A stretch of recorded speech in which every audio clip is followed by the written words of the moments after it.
Assalamualaikum warahmatullahi wabarakatuh.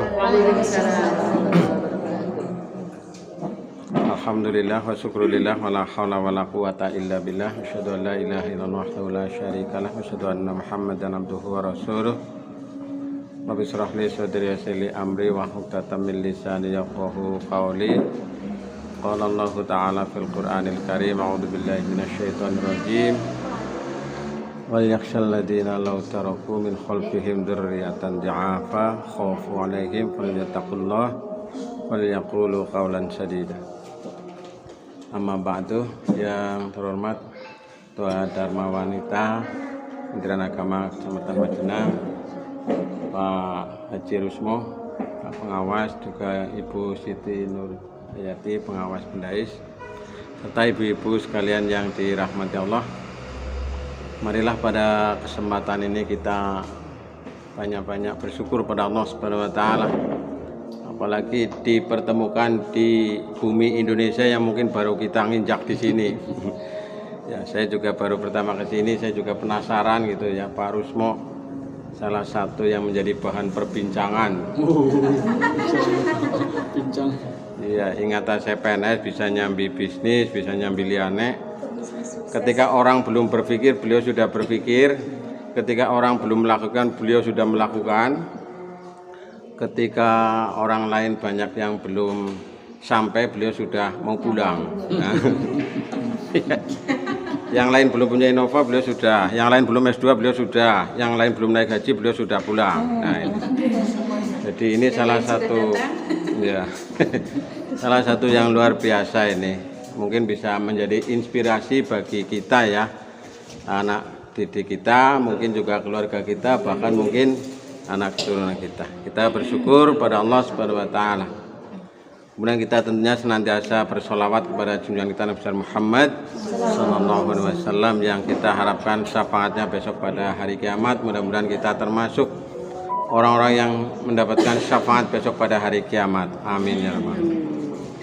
Ibu-ibu dan bapak-bapak yang saya hormati, ya saya tidak akan menyampaikan banyak, hanya mengingatkan saja kepada diri saya sendiri mengenai amanah yang diberikan Allah Subhanahu wa taala kepada kita, yaitu anak-anak kita.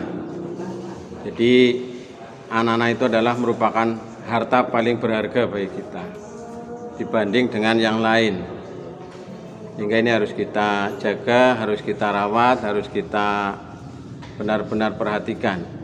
Apalagi di era seperti sekarang ini, di mana kondisi situasi seringkali seolah-olah anak itu bukan anak, saudara bukan saudara, teman bukan teman, karena masing-masing sudah asik mansuk dengan HP, dengan gadget ya, dengan dunia maya, dengan dunia apa ini ya, dunia syahadah apa alam ghaib ini, alam dunia maya itu. Karena dulu kita mengenal pelajaran kan alam itu ada dua, alam syahadah dan alam ghaib. Nah, kalau dunia maya itu alam apa itu? Syahadah apa ghaib masuknya itu? Ya. Bisa dilihat. Ya. Alam maya bisa sadar. Ya, dunia baru ini. Maka ini menjadi bahan permenungan baik kita. Baik, ibu-ibu dan saudara sekalian yang dirahmati Allah, mari kita berusaha untuk ya yang pertama anak secara biologis, anak-anak kita, cucu-cucu kita. Ini kita jadikan, kita tempatkan di rel menjadi anak yang soleh, anak yang solihah, yaitu anak-anak yang senantiasa taat kepada Allah, taat kepada Rasul, taat kepada kedua orang tua. Karena ini menjadi keprihatinan bagi kita sekarang betapa sulitnya mendidik anak.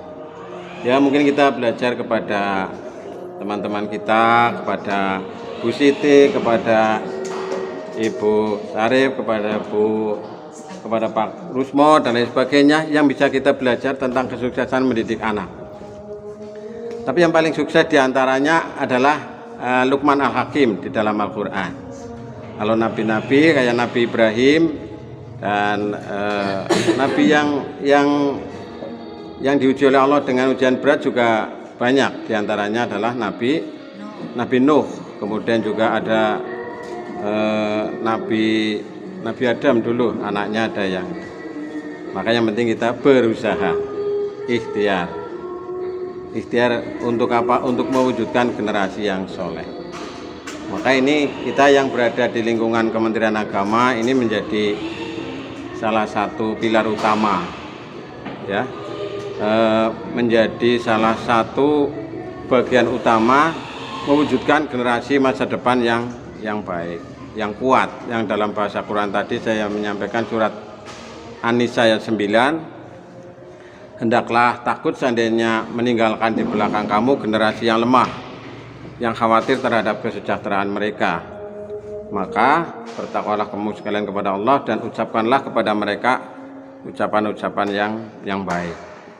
Nah, ini menjadi tantangan bagi kita untuk mewujudkan generasi yang soleh, generasi yang kuat, generasi yang diharapkan oleh Allah Subhanahu wa Ta'ala dan Rasul-Nya.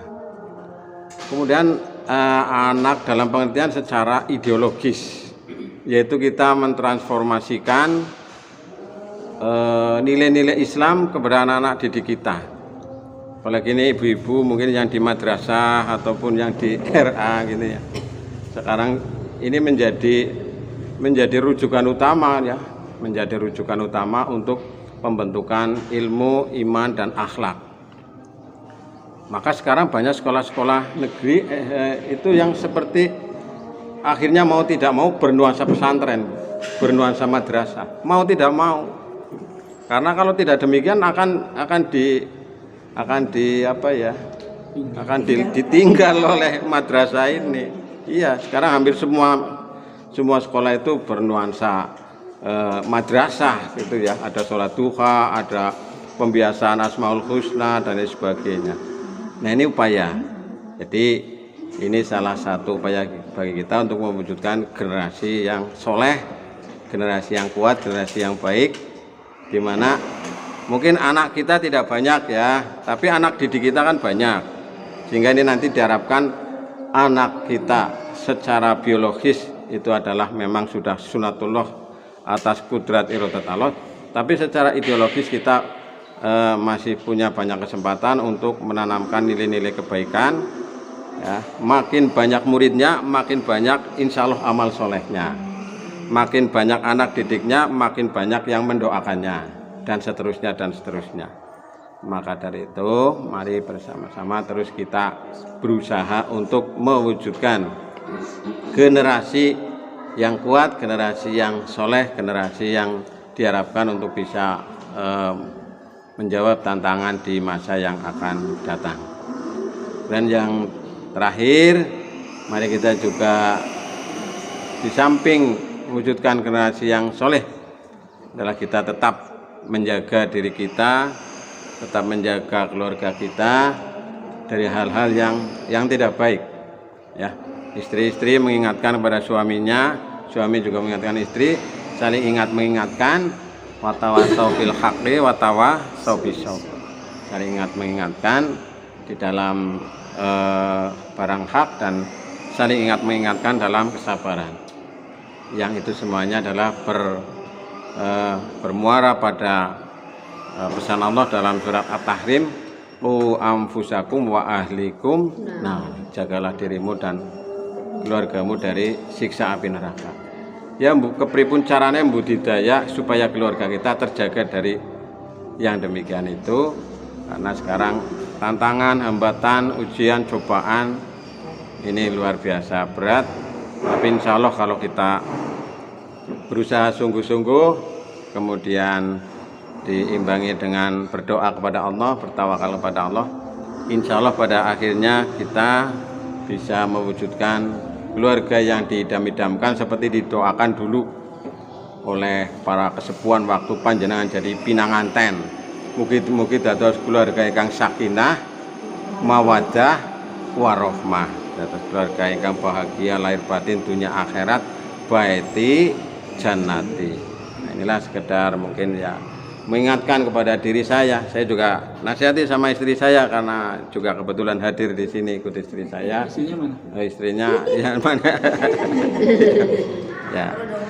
Ya ini ya juga termasuk banyak anak biologisnya ini ya. ya mungkin diantara teman-teman juga ada yang melebihi dari baru 5 ya. Ya, ya, ya kata saya 5 anak cukup.